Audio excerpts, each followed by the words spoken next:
Homosexuality, speaking God's truth in love.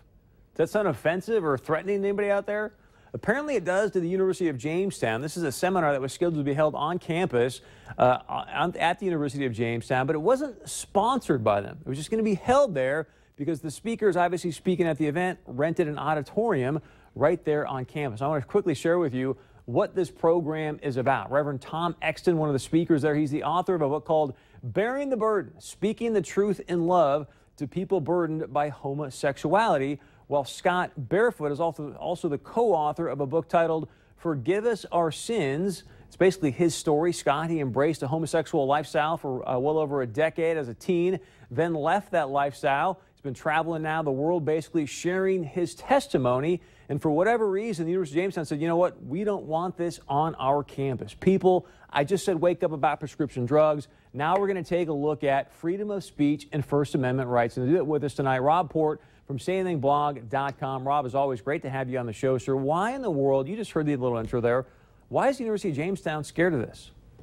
I don't know, Chris. That's a good question. You know, it's one of the startling things where we've seen our campuses become, you know, sort of epicenters of what are supposed to be epicenters for, you know, free discussion, free debate, have increasingly become places where things not lining up with a certain worldview simply aren't allowed. I mean, honestly, I don't really think that the content of this event really mattered one way or the other.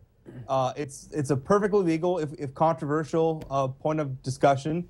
They wanted to discuss it on the Jamestown campus, which is obviously a private campus, and the university there has every right to decide who can and cannot be there. But again, I mean, this does not speak very well for, you know, the integrity of the University of Jamestown. And also, I mean, it happens in a larger context where we're seeing this again and again at universities across the country, where again, certain points of view just don't seem to be welcome. Well, and it's shocking me because you go on the University of Jamestown website, they've actually got a link there about religious life on campus. They talk about, hey, you've got a great opportunity here. We're welcome to all denominations. We sort of focus on the Presbyterian way of life.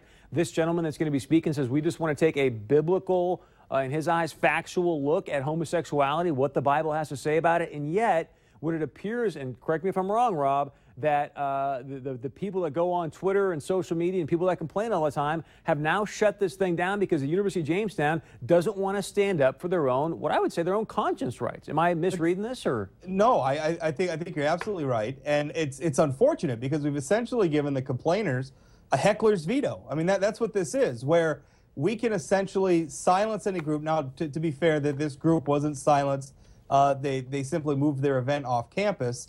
But where we can hinder any speech, we can silence any speech simply by complaining enough about it. And that certainly seems to be the case on campus, where, again, if you have an unpopular point of view and you stir up enough controversy, you can get shut down. I mean, if I was the president of this university, I would have said to the people complaining, listen, we're not endorsing what they have to say. We're not taking sides in this debate.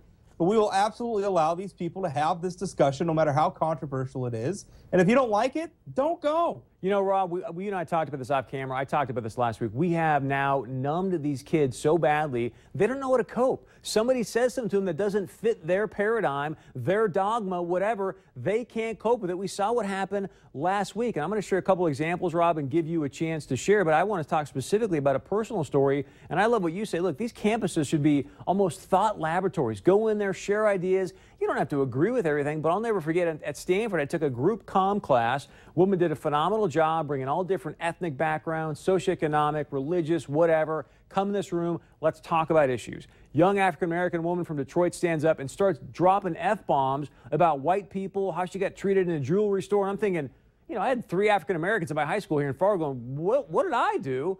But yet, okay, here's a chance for me to learn and grow rather than go, wow, I'm offended. I want her kicked out of the class because I didn't do that. It's to the point now in California, if kids get biased conversation about sexuality, racism, whatever, it doesn't even matter at this point, they are being instructed, or we're being instructed, I'm not making this up, people, to call 911 because language could be biased or hurt someone's feelings. That's how ridiculous it's gotten, Rob. It's absolutely out of control. And you know, one of the great benefits of going to college, back when going to college wasn't an entitlement but something you earned, was that when you got there, you were going to be challenged. Your worldview was going to be challenged. You were going to be taken out of your comfort zone. You were going to be exposed to different thoughts, different ideas, many of which you may not agree with. That was one of the wonderful things about college. And when college was that was a good thing. But now college seems to stand for one point of view, or even no point of view at all, where we can't say anything that's controversial that might get people upset. And that is just hugely unfortunate. We're doing ourselves a disservice because, listen, fundamentally, the price of living in a society like ours, a freest society where we have things like the First Amendment, the right to speak, the right to worship, the right to write what we want to write, is that you sometimes have to tolerate things that you don't like or things that you disagree with. Some of us, you and I, Chris, make a good living out of covering these controversial topics. Oh, my gosh. And we can do it living in this society that we live in. And I think what we're doing is we're training people to think that they have a right not to be offended.